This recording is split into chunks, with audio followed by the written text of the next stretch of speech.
जब मैं धर्म के नाम पर कहीं विवाद होता देखता हूँ तो मुझे बड़ी हैरानी होती है। एक धर्म के मानने वाले ने ना अपना धर्म ठीक से समझा है, ना जिस दूसरे धर्म के विरोध में वो बात कर रहा है, ना उस धर्म को समझा है।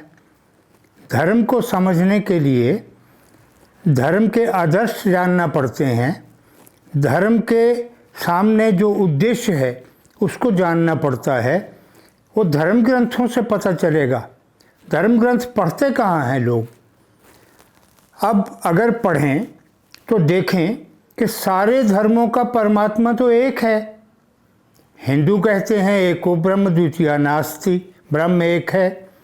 इस्लाम कहता है ला इलाहा इल्लल्लाह, अल्लाह एक है। बाइबल मत्ती अध्याय में बहुत स्पष्ट रूप से कहती है परमात्मा एक है।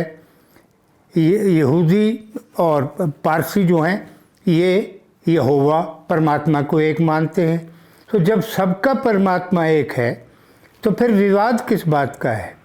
विवाद अगर इस बात को लेकर है कि परमात्मा को याद करने के तरीके भिन्न हैं, उससे क्या अंतर पड़ता है?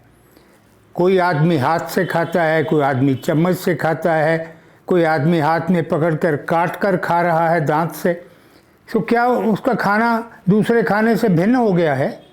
तो जो लोग धर्म के नाम पर, विश्वास के नाम पर दूसरे के विश्वास पर आपत्ति करते हैं, विरोध करते हैं, वो धार्मिकता है जो अंत में कहीं ना कहीं जाकर आतंकवाद बन जाती है। और फिर हम ये चाहने लगते हैं कि दूसरे धर्म का आदमी या तो सीधे हमारे धर्म को मानने लगे या फिर उससे ज़िंदा रहने का कोई अधिकार नहीं है।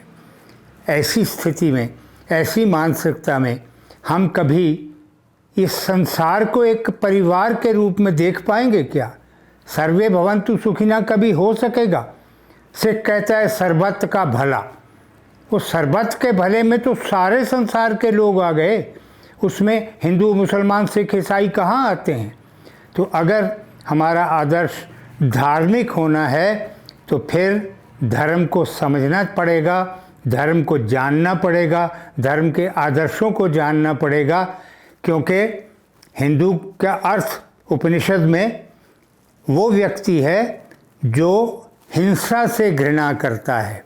इस्लाम का तो अर्थ ही शांति है, सिख धर्म का अर्थ भी शांति है और कुर्बानी है। सिख धर्म में सेक्रीफाइस एंड लव, यही ईसाई कह रहे हैं, बाइबल यही कह रही है, लव योर नेबर। प्रेम अगर नहीं हम करते हैं तो फिर हम धार्मिक ही नहीं हैं, धर्म के नाम पर पाखंड कर रहे हैं या राजनीति का शिकार हो रहे हैं। इस पर विचार कीजिए, अपनी मानसिकता को ठीक कीजिए। संसार के सभी प्राणी ईश्वर के बनाए हुए हैं, आप ही की तरह, आप ही जैसे हैं, आपके जैसी आत्मा ही उनके भीतर है। उनमें प्यार बांटिए, नफरत नहीं। सोचिए इस पर।